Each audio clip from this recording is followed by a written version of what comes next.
네, 오늘부터 이제 역대기를 보기로 하겠는데요. 역대기는 사무엘 상하와 열왕기 상하의 내용과 그 책들에서 나오는 내용과 많이 비슷합니다. 그래서 우리가 역대기를 보면서 사무엘서와 또 열왕기에 기록된 내용들을 함께 보는 것이 성경을 이해하는 데 도움이 되지 않는가 그렇게 생각을 해봅니다. 그런데 역대기와 사무엘 상하 아니면 또 열왕기 상하와 다른 점은 무엇인가? 사무엘서와 열왕기는 이스라엘과 유다의 남북 왕궁이 되겠죠. 이스라엘과 유다의 정치적 또는 군사적 사건에 치중하는 것을 우리가 볼 수가 있습니다. 하지만 역대기는 유다의 종교적인 면에서, 그러니까 정치나 군사적인 면이 아니라 종교적인 면에 초점을 두는 것을 우리가 보게 됩니다. 그래서 실제로 역대기를 보게 되면은 다윗과 유다 왕국에 집중을 하면서 제사장들의 관점으로 모든 것을 보고 그것을 기록하는 것을 우리가 보게 됩니다. 그 이유를 잠시 후에 또 설명을 드리겠는데요. 역대기의 전체적인 내용은 어떠한가? 역대상은 1장과 10장을 보게 되면은 아담으로부터 사울까지의 족보가 나오고 있습니다. 그 이후로 이제 11장부터 29장까지는 다윗의 통치에 대해서 다윗이 어떻게 나라를 다스렸는가 그러한 다윗의 모습을 그리고 있고요.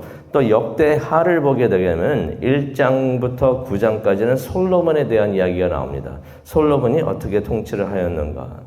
그 다음부터는 이제 10장부터 이제 36장을 보게 되면은 이제 나라가 갈라지게 되죠. 갈라진 다음에 유다 왕국의 왕들에 대한 이야기가 나오고요. 또 바빌론으로부터 귀환하는 것을 보게 됩니다.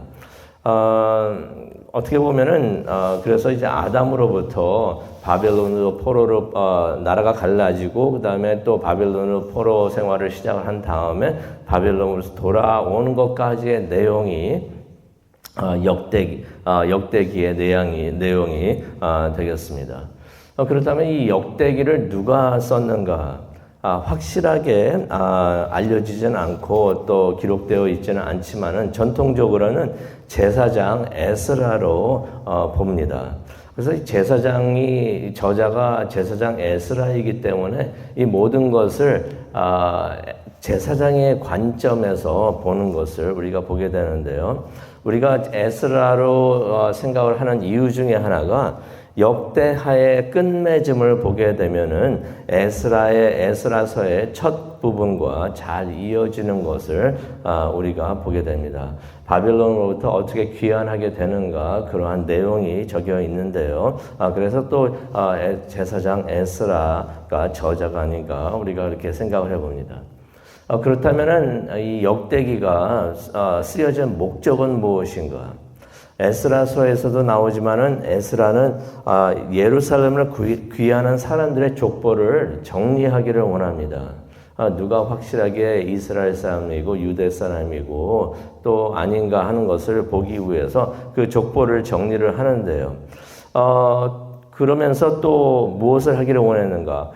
유대인들이 오랜 포로 생활로 인해 가지고 정체성을 잃었던 것입니다. 민족의 정체성. 하나님의 선택받은 민족이란 그러한 자부심을 잃어가고 있었던 것을 에스라가 보면서 그들에게 다시 한번 그들이 하나님의 자녀인 것을 상기시켜주기 위한 그런 목적을 가지고 있는 것을 우리가 보게 됩니다. 그러면서 이제 다윗의 이야기를 오랫동안 하는데요. 이것은 왜 그러한가? 다윗의 경건함을 본보기로 보여주면서 다시 이제 성전을 짓기 시작하는 그 성전의 중요성도 강조하는 것을 우리가 보게 됩니다. 어떻게 보면은 역대상과 역대하는 힘든 상황에서 삶과 성전을 재건하는 사람들, 유대 땅으로 돌아왔지만은 그래도 많이 낙심하고 실망이 돼 있고 또 힘이 빠져 있고 또 돌아와서 상황도 그렇게 좋지 않아 가지고 실망을 많이 하고 있는데 그들을 격려하기 위해서 쓰여진 역사서인 것을 우리가 보게 됩니다. 그래서 주 목적이 격려에 있기 때문에 다윗과 솔로몬의 이야기를 하지만 그들의 죄를 언급하기보다는 하나님의 은혜, 하나님께서 어떻게 그들을 통해서 이스라엘과 유다의 그 민족들을 축복을 했는가, 이스라엘 사람들을 어떻게 축복을 했는가, 다시 말해서 유다 사람들을 어떻게 축복을 했는가, 그 초점을 맞추는 것을 우리가 보게 됩니다. 우리가 역대상 1장 1절부터 우리가 한번 보기를 원하는데요. 역대상 1장 1절의 말씀을 보게 되면 아담, 셋, 에노스가 나옵니다. 이 모든 것이 아담으로부터 시작이 되는 것입니다. 아담이 가장 먼저 언급이 되는데요. 하나님이 선택한 민족, 이스라엘의 시조가 아담이라는 것을 강조를 하는 것입니다. 아브라함이지만 아브라함을 넘어서 하나님께서 아담으로 온 이 인간의 시간을 인간을 창조하시고 인간들을 시작을 하셨는데 그 아담이 이스라엘의 시조가 된다는 것을 강조하는 것을 보게 됩니다. 하나님께서 아담을 창조하시면서 주신 축복들이 있는데 그 축복들이 끊기지 않고 이스라엘에게로 그대로 내려온다는 것을 강조하고 나타내는 것을 여기서 우리가 볼 수가 있습니다. 그래서 이스라엘의 족보를 설명을 하면서 가장 먼저 아담을 멘션하는 것은 아담이 이스라엘의 시조가 된다라고 하는 것을 나타내는 것입니다. 그래서 하나님께서 아담에게 주셨던 그 축복이 누구에게 내려가는가? 4절을 보게 되니까 노아에게로 내려가는 것을 우리가 보게 됩니다. 근데 노아는 세 아들들을 두었는데요. 셈과 함과 야벳 세 아들들을 두었는데 그 하나님의 축복이 이들에게 다 내려가는 건 아니죠. 그 중에서 한 명한테 그 축복이 내려가는데 17절을 보니까 하나님의 축복은 셈을 통해서 내려가는 것을 우리가 보게 됩니다. 여기서 참고로 10절을 보게 되면 함의 자손이 나오는데요. 함의 자손 니므롯이 나옵니다. 근데 이 니므롯을 설명을 하면서 성경은 세상의 첫 영걸이었다라는 말을 합니다. 영걸이라는 것은 용사를 말을 하는데요. 또 어떤 의미도 있냐면은 사냥꾼이라는 의미도 있습니다. 사냥꾼이라는 의미도 있는데 여기서 나오는 사냥꾼이라는 것은 보통 우리가 사냥꾼이라고 하는 것은 짐승을 쫓아다니면서 짐승을 잡는 사람을 사냥꾼이라 하는데 여기서 나온 사냥꾼이라는 것은 짐승이 아니라 사람을 잡는 그러한 사냥꾼이라는 의미가 있습니다. 함의 자손이 그러한 사람들이었다라고 말을 하고 있는 것입니다. 그러면서 이제 하나님의 축복은 함도 아니고 야벳도 아니고 셈을 통해서 아브라함에게로 내려가는 것을 우리가 27절을 통해서 자세하게 우리가 보게 되는데요. 셈을 통해서 누구에게 가는가? 27절을 보니까 아브라함에게로 내려왔다라는 것을 우리가 보게 됩니다. 근데 아브라함도 형제들이 있었는데 아브라함의 형제들의 이름은 기록이 되지가 않습니다. 왜 그러냐면 하나님의 축복이 그들에게로 거치지 않았기 때문에 하나님께서 선택하시고 하나님께서 사용하시고 하나님의 축복이 내려진 아브라함의 이름만 우리가 기록이 된 것을 우리가 보게 됩니다. 아브라함은 여러 여인들을 통해서 여러 아들들을 두었는데요. 그 기록들이 기록되어 있습니다. 29절을 보니까 하갈을 통해서 낳은 이스마엘이 나옵니다. 이스마엘은 아랍인들의 조상이 되죠. 또 32절과 33절을 보니까 첩을 두었는데 첩 그두라를 통해서 나온 후손들의 이야기가 32절과 33절에 나옵니다.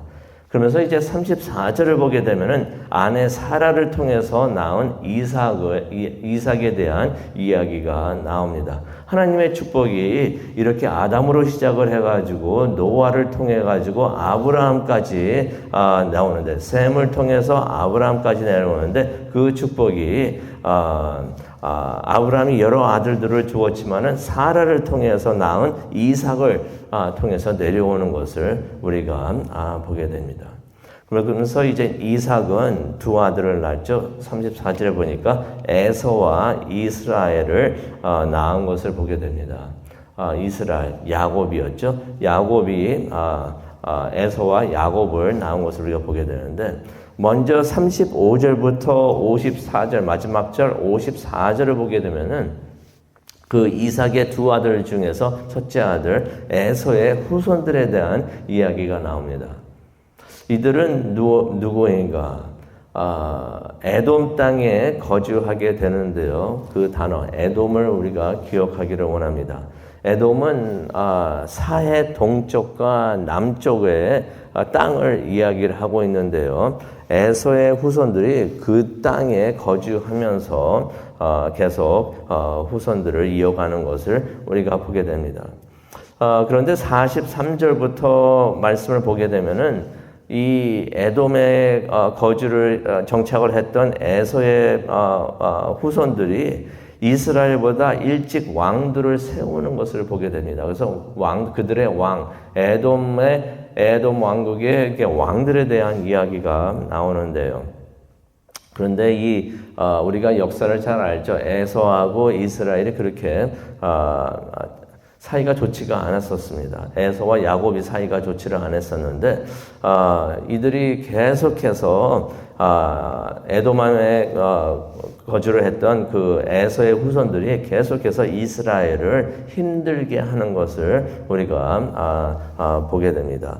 우리가 역사를 보더라도 민수기 20장을 보더라도 볼 수 있는 것이, 이제 이스라엘 백성들이 야곱의 후손, 이스라엘의 후손이 되겠죠. 그 이스라엘 사람들이 이제 애굽을 떠나가지고 가나안을 가던 길에 그 에돔 땅을 이제 거치게 됩니다.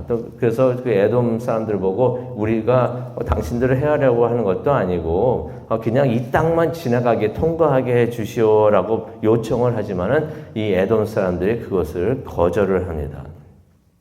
그 내용도 우리가 보게 되고, 또한 나중에 신약에 내려와서 아기 예수를 죽이려고 했던 헤롯 왕, 이 헤롯 왕이 에돔 출신인 것을 우리가 보게 됩니다. 그래서 이 에서와 야곱의 그 사이가 안 좋았던 것이 이렇게 많은 후손들을 통해서도 그대로 이어지는 것을 우리가 보게 됩니다.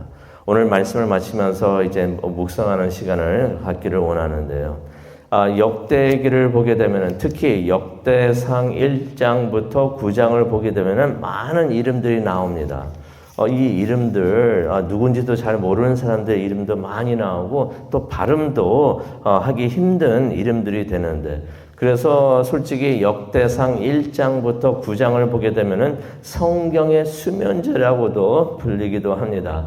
읽다 보면은 잠만 많이 오고, 아니면은 역대상을 시작을 하면서 그냥 9장까지 그냥 쓱 넘어가게 되는, 10장까지 그냥 쓱 넘어가게 되는 것을 우리가 많이 보기도 하는데, 그런데 그런 생각을 해봅니다.